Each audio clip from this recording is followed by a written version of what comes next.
আছুৰ পৰৱৰ্তী সাধাৰণ সম্পাদকৰ নাম ঘোষণা কৰা হৈছে আনুষ্ঠানিকভাৱে ঘোষণা কৰা হৈছে সমীৰণ ফুকনৰ নাম আৰু সমীৰণ ফুকন এতিয়া আছুৰ নতুন সাধাৰণ সম্পাদক শিৱসাগৰৰ অধিৱেশনত এই ঘোষণা কৰিলে সদৌ অসম ছাত্ৰ সন্থাই উল্লেখযোগ্য যে আগন্তুক 3 বছৰলৈ সাধাৰণ সম্পাদকৰ পদত থাকিব সমীৰণ ফুকন আছুৰ সহকাৰী সাধাৰণ সম্পাদক আছিল সমীৰণ ফুকন আৰু সমীৰণ ফুকনৰ নামে চৰ্চাত আছিল আৰু এই মুহূৰ্তত আমি পোনপটীয়াকৈ শিৱসাগৰলৈ যাব বিচাৰিছো মন্তব্য আহি আছে আমি মন্তব্য পোনপটীয়াকৈ শুনাইছো সংবিধান আছে এই সংবিধান অনুসৰি সদৌ অসম ছাত্ৰ সন্থা আগুৱাই যায় কৰবাত কেতিয়াবা লেঠা লাগিব পাৰে কিন্তু সদৌ অসম ছাত্ৰ সন্থা আমি পুনৰ কওঁ যে ৰাইজক আমি অভিভাৱক হিচাপে লৈ আগবাঢ়ি যাওঁ ৰাইজৰ অভিভাৱকত্বৰে সদৌ অসম ছাত্ৰ সন্থা আগুৱাব আমি যদি ভুল কৰোঁ ভুলটো শুধৰাই দিবৰ কাৰণে আমি ৰাইজলৈ আহ্বান জনাইছোঁ আৰু অসমৰ ৰাইজে আমাক এইকণ মৰম দিব বুলি আমি আশা কৰিছোঁ আৰু আমি আশা কৰিম যে সদৌ অসম ছাত্ৰ সন্থাৰ অনাগত দিনৰ যাত্ৰাত আমি নতুন কিবা সংযোজন কৰিব পাৰিম যিহেতু ডক্টৰ সমুজ্জ্বল কুমাৰ ভট্টাচাৰ্য ডাঙৰীয়াৰ মাৰ্গদৰ্শনেৰে উৎপল শৰ্মা ডাঙৰীয়াৰ নেতৃত্বত আমি সামূহিকভাৱে গোটেই সংগঠনটোক আগবঢ়াই লৈ গৈ জাতীয় জীৱনৰ কাৰণে ছাত্ৰ সমাজৰ কাৰণে আমি আন সামাজিক সমস্যাসমূহৰ কাৰণে আৰু অসমৰ যিসমূহ জ্বলন্ত সমস্যা সমাধানৰ কাৰণে আমি যিখিনি কৰিব লগা আছে অসম চুক্তিৰ পূৰ্ণ ৰূপায়ণ আৰু সাংবিধানিক ৰক্ষা কৱচ এই সকলোবিলাক বিষয়ে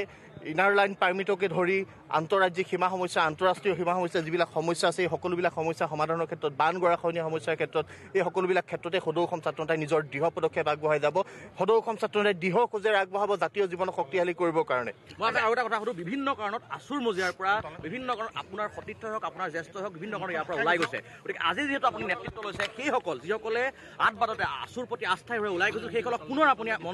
আপোনালোকৰ মঞ্চলৈ মাতিবনে আপুনি আচলতে আহ্বান জনাবনে আহিবৰ কাৰণে বা সেইসকলৰ প্ৰতি আপোনাৰ কি আহ্বান থাকিব সদৌ অসম ছাত্ৰ সন্থা সেৱা কৰাৰ থলী ইয়াৰ পৰা কোনোবা ওলাই যাব তাৰ পৰৱৰ্তী পৰ্যায়ত আকৌ তেওঁলোকক ঘূৰাই অনাৰ এনেকুৱা ধৰণৰ পৰিকল্পনাই সদৌ অসম ছাত্ৰ সন্থা নচলে সদৌ অসম ছাত্ৰ সন্থা এটা অবিৰত শোভাযাত্ৰা চামে চামে ইয়ালৈ আহিছে চামে চামে ওলাই গৈছে সকলোৱে সেৱা কৰিবলৈ যিসকলে সেৱাৰ মনোভাৱেৰে আহে সেইসকলে মাজত এৰি নাযায়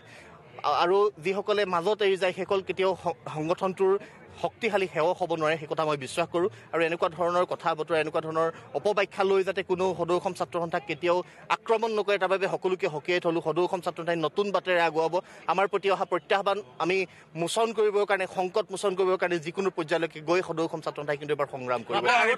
আপোনাৰ দীঘলীয়া পৰিক্ৰমাটোত আপোনাৰ মাতৃ আৰু পিতৃৰ যথেষ্ট অৰিহণা আছে গতিকে আপোনাৰ পিৰালি কাষতে হোৱা এখন সাধাৰণ সভা য'ত আপোনাক এই প্ৰতিনিধি সভাই আপোনাক নিৰ্বাচিত কৰিছে গতিকে এই সময়ত আপোনাৰ পিতৃ মাতৃৰ প্ৰতি আপোনাৰ কিবা আছে নেকি যথেষ্ট আপোনাৰ প্ৰতি যথেষ্টখিনি কৰিছে যথেষ্ট ডেডিকেশ্যন আছে আপোনাৰ পিতৃ মাতৃ গতিকে এই ক্ষেত্ৰত এই পবিত্ৰ মজিয়াৰ পৰা পিতৃ মাতৃৰ প্ৰতি আপুনি কিবা জনাব নেকি আজি মই যি স্থানত আছোঁ তাৰ কাৰণে মোৰ প্ৰথম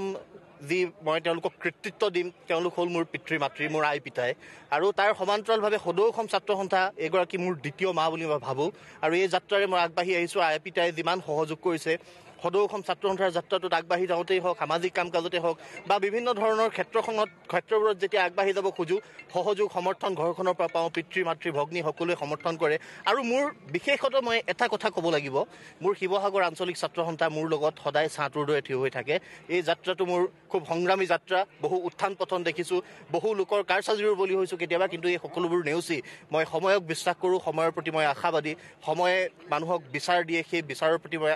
বিশ্বাস কৰোঁ নেদেখাজনক বিশ্বাস কৰি সেই যাত্ৰাৰে মই আগবাঢ়িছোঁ আৰু মই ভাবোঁ যে শিৱসাগৰৰ কাৰণে নহয় সমগ্ৰ অসমৰ কাৰণে আমি কৰিব লগা বহু কাম আছে কিন্তু মূলতঃ শিৱসাগৰক লৈ কৰিব লগা বহু কাম কাজ আছে চৰকাৰক আমি এই ক্ষেত্ৰত বাধ্য কৰিব লাগিব শিৱসাগৰবাসী ৰাইজক আমি সংগঠিত কৰি শিৱসাগৰৰ উন্নয়নৰ কাৰণে তাৰ সমান্তৰালভাৱে অসমৰ সৰ্বাংগীন উন্নয়নৰ কাৰণে সদৌ অসম ছাত্ৰ সন্থাই কাম কাজ কৰিব এই কথা আমি আপোনালোকক এই সময়ত দিব পাৰোঁ আৰু কেতিয়াবা বাটৰ ভুল হ'ব পাৰে বাট ভুল হ'লে আপোনালোকে শুধৰাই দিব মই শিক্ষকৰ সন্তান সেই কথা আপোনালোকক ক'ব পাৰোঁ যে মই কেতিয়াও বিপথে